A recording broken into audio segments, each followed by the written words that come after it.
Hi everyone, this is Sandra, your friendly travel advisor with SeyMourVacations.com. Back again today to tell you some tips and tricks about cruising. We're being so naughty, as in nautical today.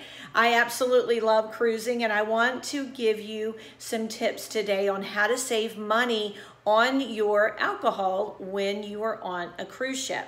People ask me all the time, do I take the drink package? Do I not do the drink package? And that's not really what we're going to talk about that today. I'll do another video on that.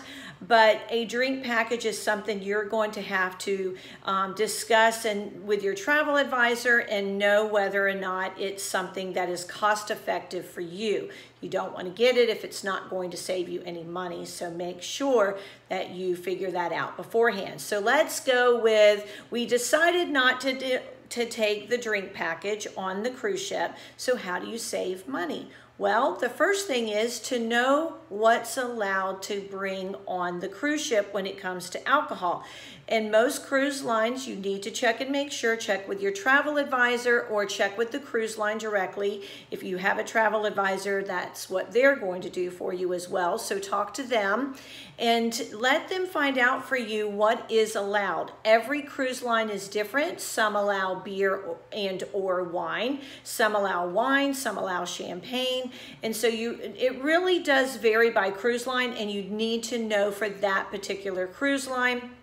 Even if you've sailed with that cruise line before, you still want to double check because they change their policies and procedures on that all the time. So you want to know what you're allowed to bring on. And remember, whatever it is that you are bringing, you need to put it in a carry-on bag. Do not put any of your alcohol inside your luggage that you are going to check or hand over to the cruise line, to the porters to deliver to your room later on that day. You want to have it in a carry-on bag.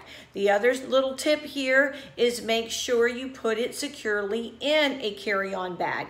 I was on a cruise this year where the line was held up to check in because someone was holding their wine in their hand, accidentally dropped it, it broke, and held up the line for safety reasons so no one would get hurt. We all had to stop and wait. So please put whatever it is that you are able to carry on inside a carry-on bag with you. And then remember that most of the cruise lines will charge you a corkage fee should you take that bottle of wine or champagne or whatever it is you're allowed to bring into the dining room to open it.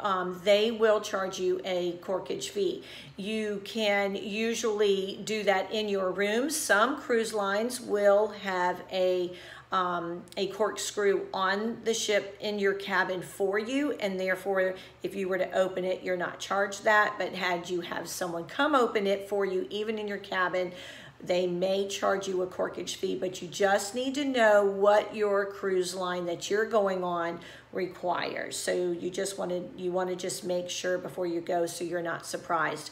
And then just remember a little tip here: anytime someone does something for you that's a service, you're usually going to even be charged a gratuity on that. So just know before you go. That's what's important, and that's what a great travel advisor can help you know as well.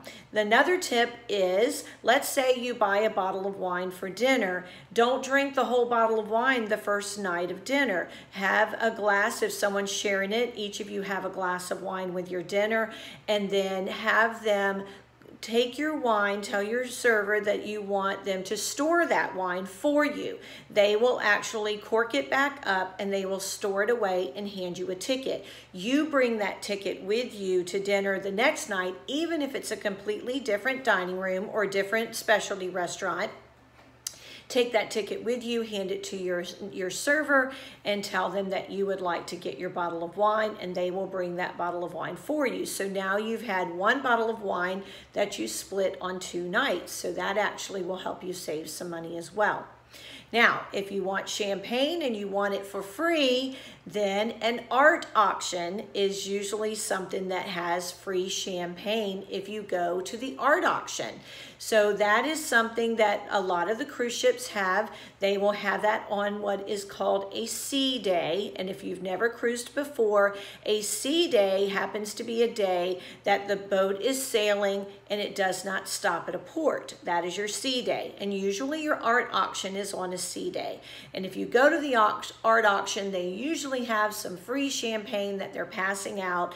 You can sit and watch the auction. You do not have to buy, and it's free to go in, but you can enjoy the champagne and see some great art, and you never know. You might take something home. You never can tell. So then the last tip that I want to give you on how to save some money when you are drinking or buying alcohol on your cruise is to look for the drink of the day. And the drink of the day is usually the drink that's on sale. And you would, let's say normally if a drink is $12 or $10, that drink of the day might be, say, $8. So it's something that's going to be less of a price that particular day. You would just ask the bartender or a server, what's the drink of the day today? Sometimes they even put it in a newsletter that you'll know what it's going to be that day. And another tip is if it comes in a souvenir cup and you don't want the souvenir cup, then tell them no souvenir cup, because they're going to charge you for the souvenir cup. So if you want to take a souvenir home and have the cup, some people I know collect them, you can do that. But if you want to save even more money, just say, hey, I don't need the cute little coconut, or I don't need the souvenir cup, or whatever it comes in. Just get it in a regular glass or cup, and then you will save the money on that as well. So those are some ways to save some money when you are drinking on a cruise ship and you did not choose to do the drink package. I am going to do one on a drink package, but that's a little hard on knowing and covering everything. But the tip on the drink package, just as a little bonus here, is to know that make sure that the drink package is something that's of value for you. So if you know that an average drink on a ship could be $10, $12, or $15, and you're only going to drink 2 drinks all day long, or one, a drink package could cost you anywhere from $70 or more, depending on the cruise line. If they have a drink package, that's going to cost you that. So obviously that's not a value for you if you drink 1 or 2 drinks all day long. So you've really got to figure out what is the best value for you, whether or not you want to be able to do that.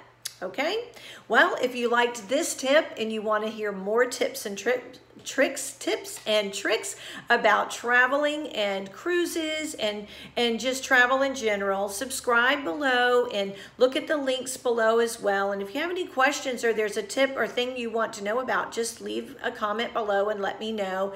I want to be able to bring you some valuable information, whether or not I'm your travel advisor or not.